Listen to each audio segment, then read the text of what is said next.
like, share, dan subscribe channel ini.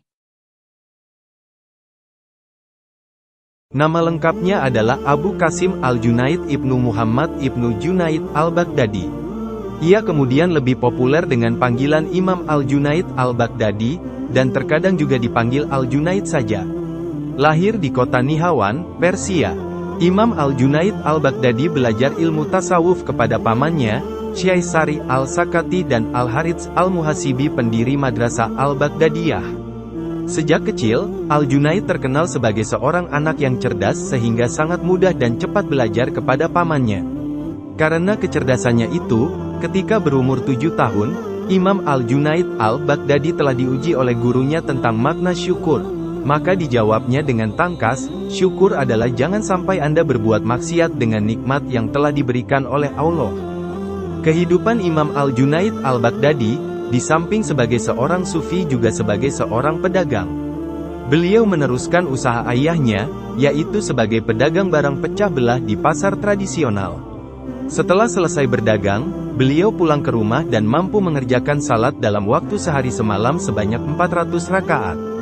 Konsep pemikiran tasawuf yang dikembangkan oleh Imam Al-Junaid Al-Baghdadi belum tersusun secara sistematis, hanya disampaikan lewat ungkapan-ungkapan verbalnya, sehingga pemikiran tasawufnya baru banyak ditemukan dari tulisan-tulisan murid-muridnya yang mengutip pendapatnya. Imam Al-Junaid Al-Baghdadi mengatakan, apabila saya telah mengetahui sesuatu ilmu yang ternyata lebih besar daripada tasawuf, tentulah saya telah pergi untuk mencarinya, sekalipun harus dengan merangkak. Ajaran tasawuf Al-Junaid berpusat pada konsep khauf dan raja. Imam Al-Junaid Al-Baghdadi berkata, jika Allah membuat kabid dan khauf, maka hancurlah eksistensi kemanusiaanku, dan apabila Allah membuat basit dan raja maka Allah mengembalikan eksistensi kemanusiaanku. Sikap hidup zuhud dan fakir adalah jalan yang ditempuh oleh Imam Al-Junaid Al-Baghdadi dalam laku tasawufnya. Imam Al-Junaid Al-Baghdadi berkata, kami tidak mengambil tasawuf dari pembicaraan atau kata-kata, melainkan dari lapar dan keterlepasan dari dunia ini, dan dengan meninggalkan hal-hal yang sudah bisa dan kami senangi. Dalam hal cara untuk memperoleh marifat, Imam Al-Junaid Al-Baghdadi mengatakan harus melalui makamat dan ahwal. Makrifat tidak akan dapat tercapai tanpa pemurnian tauhid. Adapun dasar-dasar ajaran tasawuf Imam Al-Junaid Al-Baghdadi adalah sebagai berikut. Pertama, seorang sufi harus meninggalkan kelakuan dan sifat-sifat yang buruk dan menjalankan budi pekerti.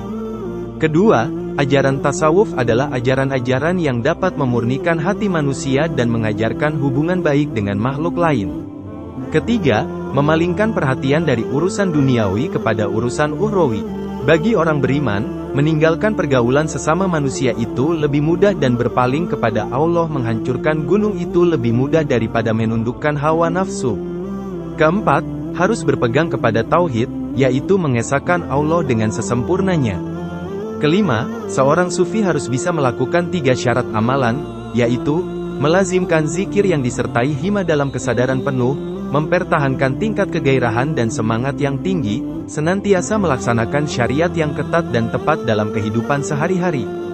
Imam Al-Junaid Al-Baghdadi membatasi jumlah muridnya, yaitu hanya terbatas 20 orang. Ia berusaha agar ajaran-ajarannya tidak sampai ke tangan orang awam agar mereka tidak salah menafsirkannya. Walaupun dia sangat hati-hati, murid Imam Al-Junaid Al-Baghdadi ada juga yang pernah diadili dan mendapatkan tudingan zindik, yaitu Al-Halaj. Pada saat itu Al-Junaid disuruh untuk menandatangani surat kuasa untuk menghukum mati muridnya tersebut.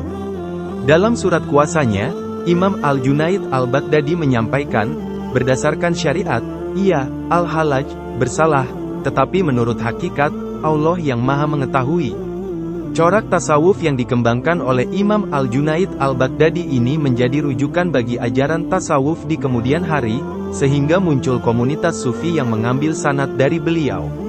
Di kalangan sufi, Imam Al-Junaid Al-Baghdadi dinilai sebagai guru awal dan mendapatkan gelar syekh atau penghulu kaum sufi. Pada akhir perjalanan hidupnya, ia diakui banyak muridnya sebagai imam. Imam Al-Junaid Al-Baghdadi meninggal pada hari Jumat 298 Hijriah atau 910 Masehi dan dimakamkan di dekat makam pamannya sekaligus gurunya, Sari Al-Sakati di Baghdad.